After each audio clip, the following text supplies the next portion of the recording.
Cricket ஃபேன்ஸுக்கு வணக்கம். ரொம்ப க்ரூசியலான ஒரு விஷயம், இந்தியன் டீம் அடுத்த கட்டத்துக்கு நெருங்கிட்டாங்க. ஸோ இன்னைக்கு 17ஆம் தேதி 29ஆம் தேதி அந்த ஃபைனல் அப்படிங்கிறது நடந்து முடிஞ்சிடும். கிட்டத்தட்ட 12 நாள் இருக்கு. இதில் இந்த 2 நாள் குரூப் ஸ்டேஜில் இன்னும் 2-3 மேட்சஸ் இருக்குங்க. அதாவது நியூசிலாந்து வந்துட்டு அந்த நியூ பப்புவா கினியாவா, ஸோ அந்த டீம் கூட ஒரு மேட்ச் விளையாடுவாங்க. ஸோ அதே மாதிரி இன்னும் 2 மேட்சஸ் இருக்கு. வெஸ்ட் இண்டீஸ் வர்சஸ் ஆப்கானிஸ்தான், அது இன்னும் லீக் மேட்சஸ் தான், அதே இன்னும் முடியல. ஜெயிக்கிறவங்க யாரோ அவங்க டாப்புக்கு போவாங்க, அவ்வளோதான் வச்சுக்கோங்களேன். ஸோ இந்த மாதிரி மேட்சஸ் எல்லாம் நடந்து முடிஞ்சிடும். இதுக்கப்புறம் 20ஆம் தேதியிலிருந்து நம்ம பார்த்தோம் அப்படின்னா, ஸோ இந்த குரூப் ஸ்டேஜ், அதாவது இதுக்கு முன்னாடி வரைக்கும் இருந்தது வேற, இப்போ சூப்பர் 8 வந்துட்டு ஆட போறாங்க. சூப்பர் 8க்கான அந்த போட்டி அப்படிங்கிறதெல்லாம் தொடக்கம் ஆயிடும். சப்போஸ் இதெல்லாம் நீங்க மிஸ் பண்ணியிருந்தீங்க, என்ன ரூல்ஸ் என்னன்னே புரியாம இந்த வீடியோ பார்த்துட்டு இருக்கீங்க அப்படின்னா, இதுக்கு முன்னாடி வீடியோல டீட்டெயிலாக சொல்லியிருக்கேன். ஸ்க்ரீன்ல பார்க்குற தம்ப்நெயில் தான், போய் செக் பண்ணி பார்த்துட்டு வாங்க. அண்ட் இந்த வீடியோல ரொம்ப க்ரூசியலா நம்ம பேச வேண்டிய ஒரு விஷயம் என்ன அப்படின்னா, ஒரு படத்துல ஒரு டைலாக் வரும் இல்லையா, தம்பி என்னை இப்பவே கொன்று, இல்லைன்னா நான் என்ன பண்ணுவேன்னு தெரியாது அப்படிங்கிற மாதிரி சொல்லுவாங்க இல்லையா.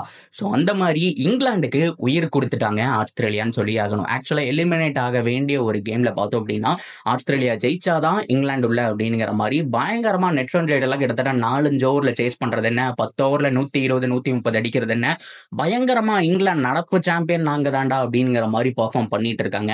இங்கிலாண்டை உயிரோட விட்டுருக்க கூடாது, இப்போ உயிரோட வந்துட்டாங்க. இப்போ குரூப் ஸ்டேஜ்ல 2 பிரிச்சு விளையாண்டுருக்காங்க. இந்தியாவோட குரூப்பை விடுங்க, ஏன்னா இந்தியாவோட குரூப்ல செமிஃபைனல் வரக்கான சான்ஸ் இல்லை. ஃபைனல் வேணா வரலாமே தவிர செமிஃபைனல் இந்தியாவோட குரூப்ல நடக்காது, ஆப்போசிட் குரூப்ல தான் நடக்கிறதுக்கான சான்ஸ் அப்படிங்கிறது ஹைலி பாசிபிள். ஸோ செமிஃபைனலோ இறுதி போட்டியோ ஆனால் இங்கிலாந்து வந்து நின்னாங்க அப்படின்னா மிகப்பெரிய டஃபாக இருக்கும். பிகாஸ் வந்துட்டு அவங்களோட கிரிக்கெட் ஆரம்பத்தில் பார்த்தோம் அப்படின்னா அவ்வளோ மோசமான கிரிக்கெட் இல்லை. இங்கிலாந்து என்ன ப்ரோ திக்கி திணறி தானே வந்திருக்காங்க, அப்படி பார்த்தா ஈஸி தானே அப்படின்னு கேட்டிங்கன்னா அதுதான் கிடையாது. அவங்க ஆஸ்திரேலியா கூட மட்டும் ரொம்ப கஷ்டமான ஒரு மேட்ச் தோத்துருக்காங்க, அதுவும் ஓரளவுக்கு ஃபைட் பண்ணாங்க. முதல் மேட்ச்ல மழை வந்துருச்சு, இல்லைன்னா ஸ்காட்லாந்து அவங்க ஈஸியாக வின் பண்ணி இன்னும் கம்ஃபர்டபுளாகவே அவங்க குவாலிஃபை ஆயிருப்பாங்க.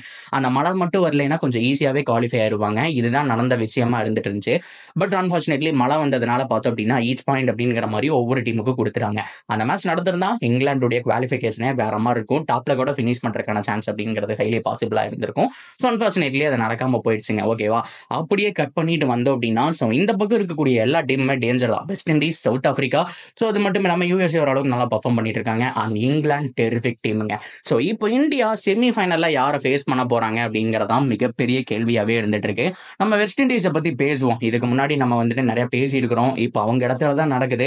அவங்களோட bowling unit and spin unit எல்லாமே வந்துட்டு பயங்கரமா இருந்துட்டு இருக்குன்னு சொன்னோம். ஸோ ஃபேஸ் பவுலர்ஸும் நல்லா பண்றாங்க, அது மட்டும் இல்லாமல் ஸ்பின்னர்ஸும் நல்லா பண்ணிட்டு இருக்காங்க. அக்கீல் ஹுசேன் உண்மையுமே பாராட்டி ஆகணும். அட் த சேம் டைம் அவங்களுடைய ஹோல் பேட்டிங் யூனிட் கிட்டத்தட்ட 9-10 வரைக்கும் பேட்டிங் யூனிட், ருதர்ஃபோர்டு வரைக்கும் பேட்டிங் யூனிட் அப்படிங்கிற மாதிரி இருந்தது. அது எல்லாமே நம்ம தனியாக ஒரு வீடியோவில் பேசுவோம். அண்ட் இந்த வீடியோவில் வந்துட்டு டாக் அபவுட் இங்கிலாந்து ரொம்ப ரொம்ப முக்கியமான ஒரு விஷயம். ஏன்னா செமிஃபைனல் இல்லை ஃபைனல் அவங்க கிட்ட வரக்கான சான்ஸ் இருக்கு அப்படிங்கும்போது இந்தியன் டீமுக்கு கஷ்டமா இருக்குமா அப்படிங்கிறலாம். ஸோ இப்போ இங்கிலாந்து இந்தியா ரெண்டுமே சிமிலர் டீமா இருக்குங்க. ஸோ பேட்டிங்கை பொறுத்த வரைக்கும் ஒரு 7 வரைக்கும் வச்சிருக்காங்க, இங்கிலாந்து ஒரு 7 வரைக்கும் தான் வச்சிருக்காங்க. ஸோ அதே மாதிரி பவுலிங்கை பொறுத்த வரைக்கும் வந்துட்டு இந்தியா ஒரு ஸ்டெப் மேலே இருக்காங்கன்னு சொன்னா, ஸோ அவங்களும் நல்லா பண்ணிட்டு இருக்காங்க. ஒரு பக்கம் ஜோஃப்ரா ஆர்ச்சர் இன்ஜுரியில இருந்து திரும்பி வந்திருக்காரு. மனுஷன் என்ன ஏத்துறாங்க, அந்த பீமர் அப்படிங்கிற மாதிரி சொல்லுவாங்க. அந்த காலத்துல ரொம்ப பேர் போனவர், அந்த காலம்லாம் இல்ல, ஒரு கோவிட்டுக்கு முன்னாடி வரைக்கும் செமையா பண்ணிட்டு இருந்தாரு. அந்த ஒரு ஃபைனல் முடிஞ்சதுக்கு அப்புறம் பார்த்தோம் அப்படின்னா ஆளையே காணோம், இன்ஜுரி கன்சர்ன் காரணமா வெளியில போயிட்டாரு.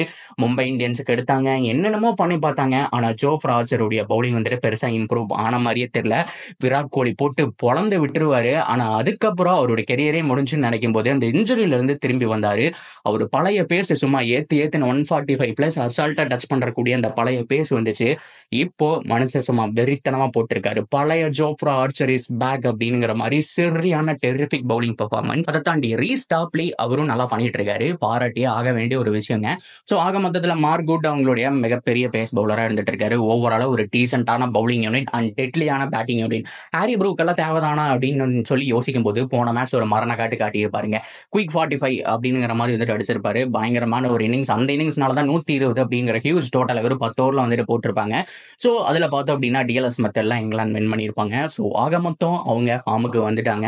ஸோ இந்தியாவை பொறுத்த வரைக்கும் ஃபார்மில் தான் இருக்காங்க அப்படின்னா கூட அவங்க ஆடின கிரவுண்டு வேற, இவங்க ஆடிட்டு இருக்கிற இப்போ ஆட போகிற கிரவுண்ட் அப்படிங்கிறது வேற.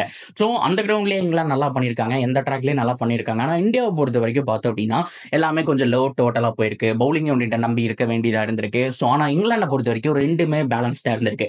பவுலிங்கும் நல்லா பண்ணி பேட்டிங்கும் நல்லா பண்ணி ஜெயிச்சிருக்காங்க அப்படிங்கிறதுனால ஸோ இங்கிலாந்துக்கு லிட்டில் பிட் அட்வான்டேஜ் இருக்கா அப்படிங்கிறதா கேள்விக்குறி. பட் இந்தியாவை பொறுத்த வரைக்கும் எல்லா ட்ராக்லையும் நல்லா பர்ஃபார்ம் பண்ணுவாங்க அப்படின்னா கூட கொஞ்சம் டைம் எடுக்குங்க. அங்கிருந்து வந்து திடீர்னு இங்கே யாருக்கு கொஞ்சம் டைம் எடுக்கும். ஸோ எப்படி அடாப்ட் பண்ணிக்க போறாங்க, ஸோ எப்படி ஆட போறாங்க அப்படிங்கிறது எல்லாத்தையும் நம்ம பொறுத்து இருந்தா பார்க்கணும். ஸோ எனிவே இந்த வீடியோ பொறுத்த வரைக்கும் நான் இங்கிலாந்து இங்கிலாண்டை பற்றி பேசணும்னு நினச்சேன். நான் நிறைய வீடியோ இங்கிலாண்டை பற்றி போடணும் அப்படிங்கிற மாதிரி தான் நினச்சிட்டு இருந்தேன். ஸோ எப்படியோ செமிஃபைனல் வந்துருவாங்கன்னு சொல்லிட்டு, இருந்தாலும் ஆஸ்திரேலியாவோட லக்குனால உள்ள வந்தாலும் இந்த டீம் கிட்ட ஏதோ ஒன்று இருக்குங்க.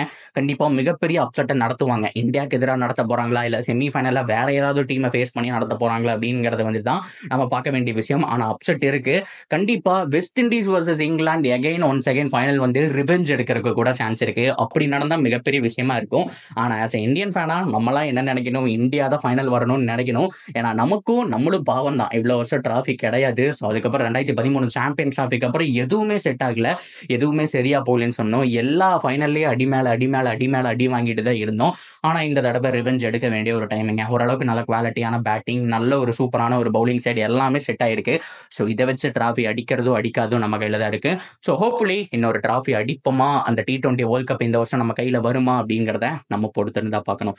So that's video guys. இதை பற்றி நான் கவர் பண்ணிட்டேன். ஸோ வெஸ்ட் இண்டீஸை பற்றி தனியாக பேசுகிறேன். நிறைய பேர் கேட்டிருக்கீங்க, ப்ரோ வெஸ்ட் இண்டீஸை பற்றி போடுங்க, அவங்க என்ன மாதிரியான கிரிக்கெட் ஆடிட்டு இருக்காங்க அப்படின்னு சொல்லிட்டு.